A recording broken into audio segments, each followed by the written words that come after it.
Wifi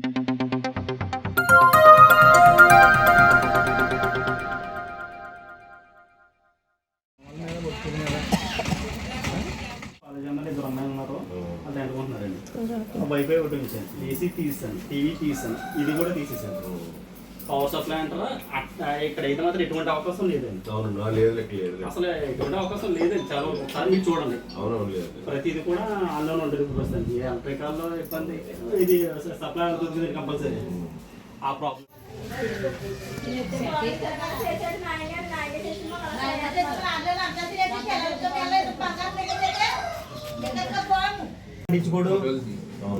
నావలంటే ఇచ్చుకోడు, నావల మీద వాళ్ళంటే ఇచ్చుకోడు, ఇటువంటివి జరిగాయండి. మళ్ళీ ఇప్పుడు మళ్ళీ లేదు 1 year వారంటీ అండి, ఎక్స్ట్రా వారంటీ 1 year చేయించాను అంతేనండి. అది ఇంకా దానికి ఇంకేది లేదండి.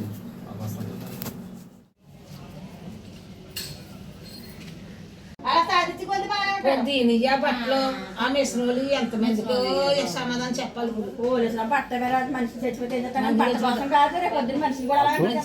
మాది రావణపాలెం, తాళరేవు మండలం, కాకినాడ జిల్లా.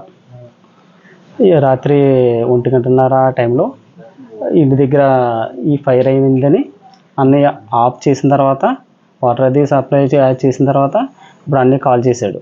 అన్నయ్య ఏమైందంటే ఇలా జరిగింది రా అన్నాడు. అంటే నేను ఆ మూర్తి తీర్థానికి వెళ్ళానండి మొన్న. ఆ మూర్తి తీర్థానికి వెళ్తే సరే అర్జెంటుగా రా అంటే వచ్చాను సార్. నేను వెళ్ళే ముందు కూడా అంటే ఈ మధ్య కొంచెం క్లైమేట్ బాగున్నప్పుడు ఉరుములు అవి పడడం వల్ల ఇబ్బంది అవుతుందని ఎలక్ట్రికల్ వస్తే ఆ ప్లగ్లో కూడా తీసి వెళ్ళాను సార్. నేనైతే ఏదేదో కక్షపూరితంగా చేశారని నాకైతే అనుమానం సార్. గతం నుంచి కూడా స్టేషన్ల ఇబ్బందులు అవన్నీ కంప్లైంట్లు పెట్టడం, చిన్న చిన్న వాటికి కూడా ఇబ్బందులు పెడుతూనే వచ్చారు సార్.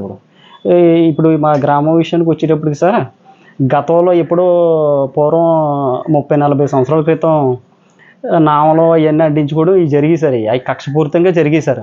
మళ్ళీ అదే పాలన ఇప్పుడు ప్రస్తుతానికి రావణపాలెం గ్రామంలో నడుస్తుంది సార్. ఇప్పుడైతే ఏంటంటే మనం ఏ కాలంలో ఉన్నా కూడా ఇప్పుడు మాకు అర్థం కావట్లేదు సార్. మాకు ఏంటైతే పార్టీ తరఫున కానీ ప్రతి విషయంలో కూడా మాకు రక్షణ కల్పించాలని మేము కోరుకుంటున్నాం సార్.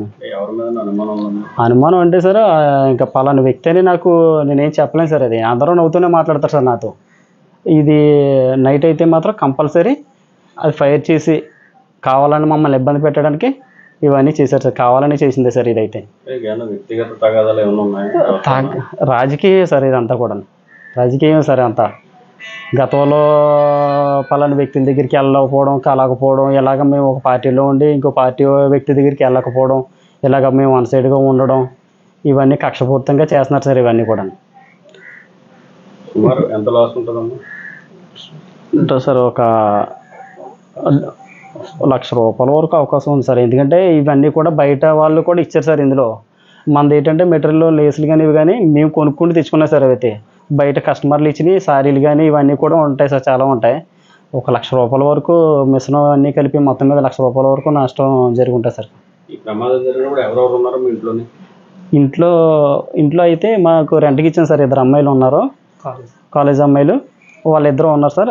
వాళ్ళిద్దరికి అయితే మాత్రం ఇది ఆర్పి తర్వాత తలుపులు కొడితే కానీ వాళ్ళైతే బయటికి రాలేదండి సార్. అయితే అంతా అయిన తర్వాత వాళ్ళు తలుపులు తీసి భయపడుతూ తలుపులు తీస్తే, అంటే నైటు సడన్గా వచ్చి తలుపులు కొడితే ఎవరికైనా భయపేస్తుంది కదా సార్. మరి ఆ రకంగా జరిగింది సార్. అదైతే ఇదండి. ఏదేమైనా సరే కక్ష సాధింపులే జరుగుతుంది సార్. ఇప్పుడైతే మాత్రం ఇచ్చాను సార్, కంప్లైంట్ ఇచ్చాను సార్. కంప్లైంట్ ఇచ్చి అసలు ఎస్ఐ గారికి కూడా ఎంక్వైరీకి వచ్చారు సార్. తర్వాత ఎలక్ట్రికల్ డిపార్ట్మెంట్కి కూడా చెప్తా ఉంటే ఆయన కూడా వచ్చారండి. అని పవర్ సర్క్యూట్ కాదు, అది నార్మల్గానే ఇష్యూ జరిగింది అని ఆయన చెప్పడం జరిగింది సార్. అది లైన్మెన్ గారు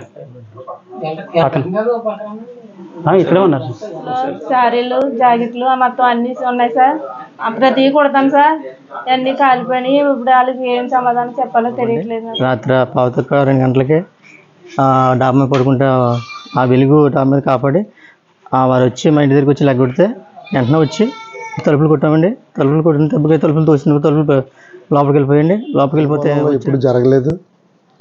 ఏమిటంటే చిన్న చిన్న డిస్కషన్లు వచ్చినా ఏదో గ్రామం వరకు గుడి దగ్గర కూర్చొని మాట్లాడుకునే తత్వం ఉండేది తప్ప మరి ఇలాగా మరి పవర్ సెక్యూరిటీ కాదని మరి లైన్మెన్ గారు చెప్పారు. అలాగే ఇది కావాలని పెట్రోల్ కానీ లేదా డీజిల్ కానీ వేసి అంటించినట్టు లెక్క తెలుస్తుంది. ఎస్సీ గారు చూశారు, అందరూ చూశారు. కానీ ఏదన్నా ఉంటే మనలో కూర్చుని మాట్లాడుకుని ఒకవేళ చేసుకోవాలి తప్ప ఇలాగా పాపం వీళ్ళకి కూడా ఆస్తులు పాస్తులు గట్రా ఏమీ లేవు. ఈయన ఏంటంటే బాజీ మీదకి వెళ్తాడు వస్తాడు, ఈవిడి పాపం ఇక్కడ కూర్చుని మిషన్ అది కుట్టుకుంటుంది. ఆ డబ్బులతో జీవనాధారం చేసే వాళ్ళకి ఇలాగ ఇంత నష్టం చేయడం చాలా దారుణం. ఇది ఇప్పుడు జరిగినట్టు మళ్ళీ ఇప్పుడు కూడా జరగకూడదు. దీనిపై కఠిన చర్యలు ఎస్సీ గారు తీసుకుని మరి వీళ్ళకి న్యాయం చేయాలని చెప్పేసి ఈ మీ మీడియా ఎదురుగుండా